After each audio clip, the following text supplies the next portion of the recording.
के यो किसमिसले मेरो ब्लड सुगर स्पाइक गर्छ या स्टेबल राख्छ?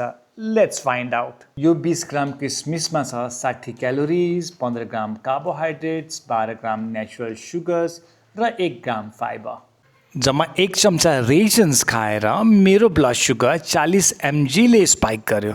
यदि तपाईँ प्री डायबेटिक या डायबेटिक हुनुहुन्छ भने तपाईँको ब्लड सुगर अझ बढी स्पाइक हुने चान्सेस छ। हिजो हामीले खाएको 124 ग्राम्सको 9वटा ग्रेप्समा लगभग 100 ग्राम जति पानी थियो।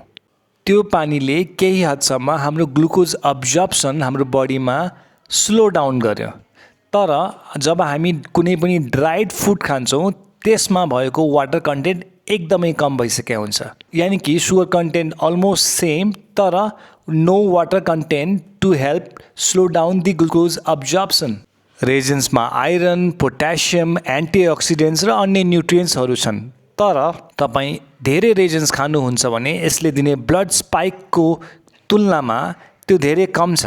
हामीले रेजन्सलाई एज अ टपिङको रूपमा युज गर्नुपर्छ। प्लस जहिले पनि हामीले रेजन्स खाँदा फाइबर र प्रोटिनसँग पेयर अप गरेर इन स्मल एमाउन्ट्स खानुपर्छ। आजकल नेपाली मार्केटमा डिहाइड्रेटेड फ्रुट्स एकदमै ट्रेन्डमा छ। तर तपाईँले त्यसको इन्ग्रिडियन्ट्सहरू प्लिज हेर्नुहोला। धेरैजसो ट्रपिकल डिहाइड्रेटेड फ्रुट्समा सुगरको कन्टेन्ट पनि निकै हाई छ।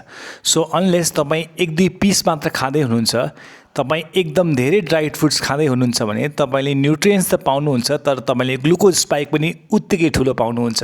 अझ कति ड्राइड फ्रुट्स त क्यान्डिड भर्जनमा छन्। भन्नुको अर्थ तिनीहरू चिनीको चास्नीमा डुबाएर राखेको ड्राइड फ्रुट्स हो for a longer shelf life.